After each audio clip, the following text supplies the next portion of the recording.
नमस्कार, स्वागत है आपका संसदीय खबरों से जुड़े खास कार्यक्रम संसद इस हफ्ते में। मैं हूं आपके साथ अमृता चौरसिया।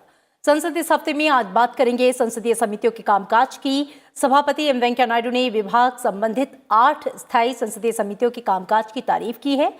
साथ ही इसके अलावा सभापति ने राज्यसभा और लोकसभा के सांसदों को चिट्ठी लिखी है जिसमें मातृभाषा को बढ़ावा देने की अपील की गई है। इसके अलावा बात करेंगे राज्यसभा के उपचुनाव की और अहम संसदीय खबरों की। तो आइए शुरुआत करते हैं संसद इस हफ्ते की।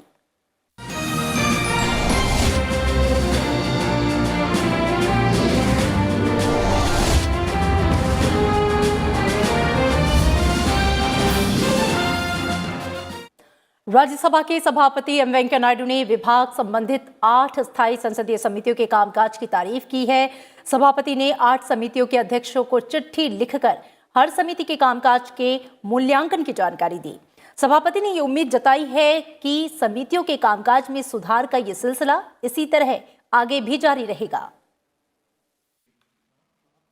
राज्यसभा के सभापति एम वेंकैया नायडू ने राज्यसभा के 8 विभाग संबंधी संसदीय स्थायी समितियों के कामकाज में हुए सुधार की सराहना की।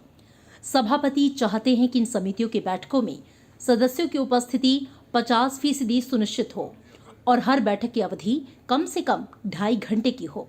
सभापति ने इन समितियों के अध्यक्षों से ये सुनिश्चित करने की अपील की है।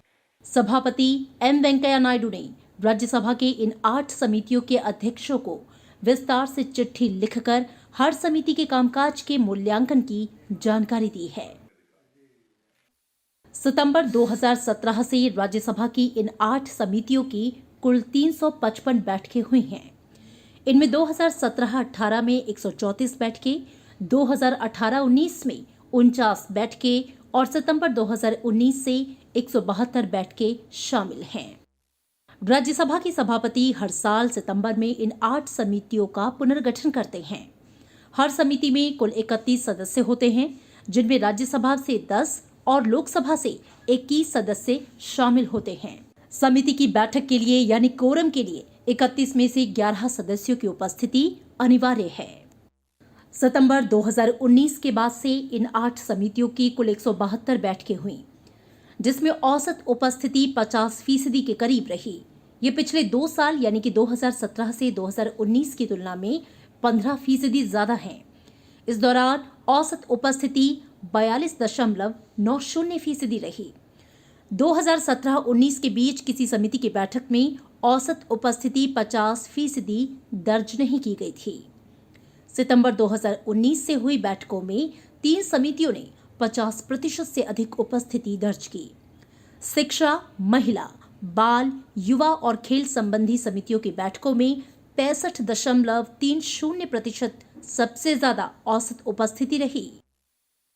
इसके बाद स्वास्थ्य और परिवार कल्याण संबंधी समिति की बैठकों में उपस्थिति 52.46% और परिवहन, पर्यटन और संस्कृति संबंधी समिति की बैठकों में उपस्थिति 50.42% रही।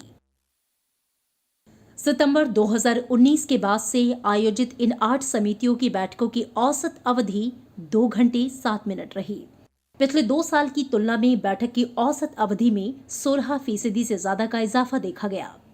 सितंबर 2017 से आयोजित 355 बैठकों के दौरान एक बैठक की औसत अवधि 1 घंटा 55 मिनट रही और औसत उपस्थिति 46.01% रही। बजट सत्र के पहले चरण के पूरा होने के मौके पर सभापति एम वेंकैया नायडू ने सभी सदस्यों से समिति की बैठकों में ज्यादा से ज्यादा हिस्सा लेने की अपील करते हुए कहा कि सदस्य समितियों के कामकाज को ज्यादा प्रभावी बनाने में सहयोग करें। कृति मिश्रा, राज्यसभा टीवी।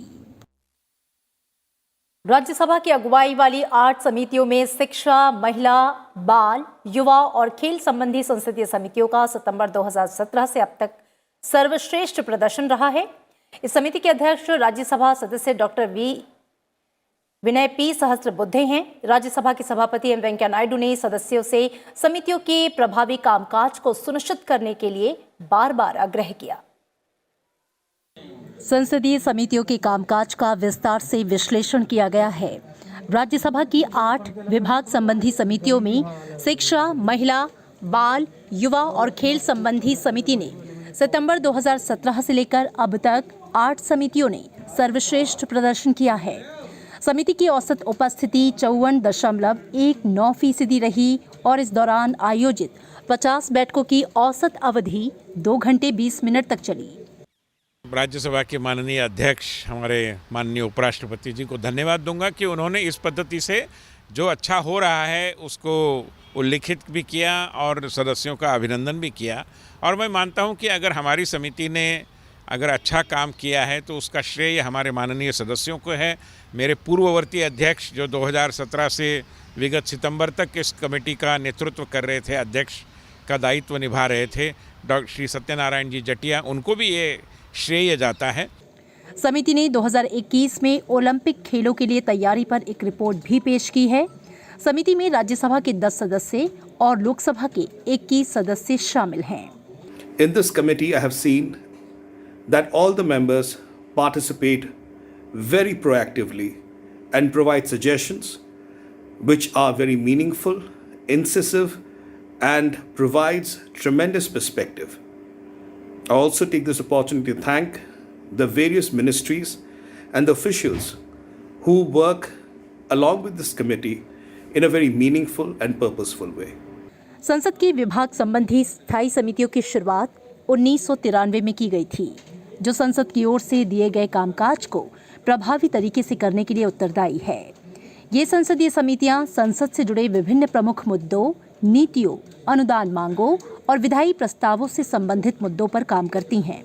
समितियों का ये कामकाज साल भर चलता है। कृति मिश्रा, राज्यसभा टीवी। उपराष्ट्रपति और राज्यसभा के सभापति एम वेंकैया नायडू ने लोकसभा और राज्यसभा के सांसदों से अपनी अपनी मातृभाषा और स्थानीय भाषाओं को प्रोत्साहित करने की अपील की। 21 फरवरी को अंतर्राष्ट्रीय मातृभाषा दिवस से सभापति एम वेंकैया नायडू ने लोकसभा और राज्यसभा के सभी सांसदों को अलग अलग भाषाओं और अंग्रेजी में ईमेल कर यह अपील की है कि उन्होंने मातृभाषा को जीवन की आत्मा बताया है। भाषाई और सांस्कृतिक विविधता और बहुभाषावाद को बढ़ावा देने के लिए हर साल 21 फरवरी को अंतर्राष्ट्रीय मातृभाषा दिवस मनाया जाता है। उपराष्ट्रपति और राज्यसभा के सभापति वेंकैया नायडू ने सभी सांसदों को लिखा कि वे अपने क्षेत्रों में स्थानीय भाषाओं के प्रचार प्रसार के लिए काम करें। उन्होंने सांसदों से कहा कि आप जिस बड़े इलाके का संसद में प्रतिनिधित्व करते हैं, वहां की स्थानीय भाषाओं के प्रचार प्रसार करने में सक्रिय रूप से सहायक बने। सांसदों के प्रयासों से भारतीय भाषाओं को काफी ज्यादा प्रोत्साहन मिल सकता है। 3 पन्नों के इस पत्र में एम वेंकैया नायडू ने मातृभाषा को महत्वपूर्ण बुनियादी स्किल बताते हुए कहा कि बच्चों के विकास में ये बहुत जरूरी है। बच्चों के बेहतर एकेडमिक परफॉर्मेंस के लिए और दूसरी भाषा को जानने के लिए भी ये पहली सीढ़ी है। भाषाओं की विविधता और बहुमूल्य बोलियों वाले हमारे कई सारे क्षेत्र ऐसे हैं जो ज्ञान के गढ़ रहे हैं, लेकिन आज वो संकट में है। इसका मुख्य कारण अपनी मातृभाषा को कम आंकना और अंग्रेजी को झूठी शान की तरह लेकर चलना है।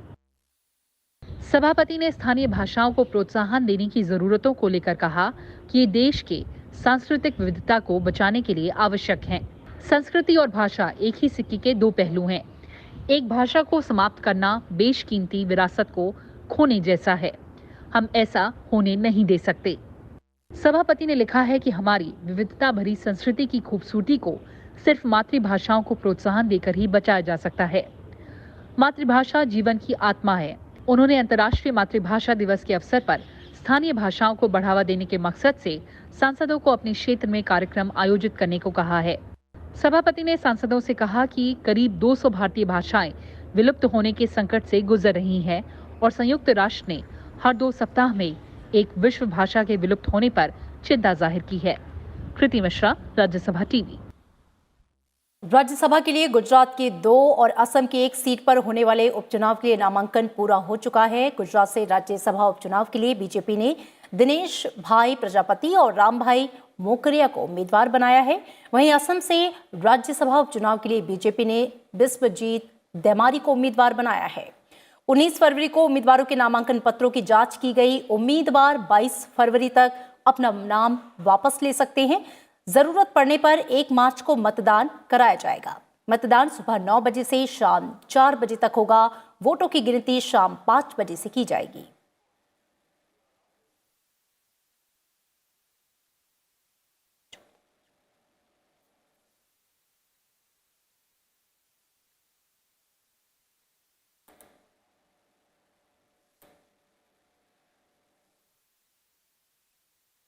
और राज्यसभा में भारतीय राष्ट्रीय कांग्रेस पार्टी के नेता मल्लिकार्जुन खड़गे को 16 फरवरी 2021 से राज्यसभा में विपक्ष के नेता के रूप में मान्यता दी गई है।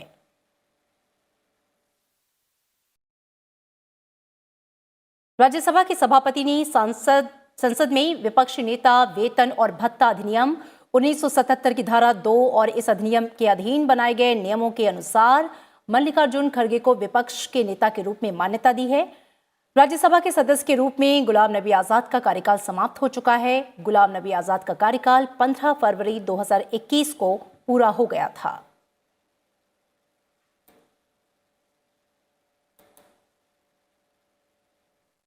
और इसी के साथ संसद इस हफ्ते में इतना ही। दीजिए इजाजत। नमस्कार।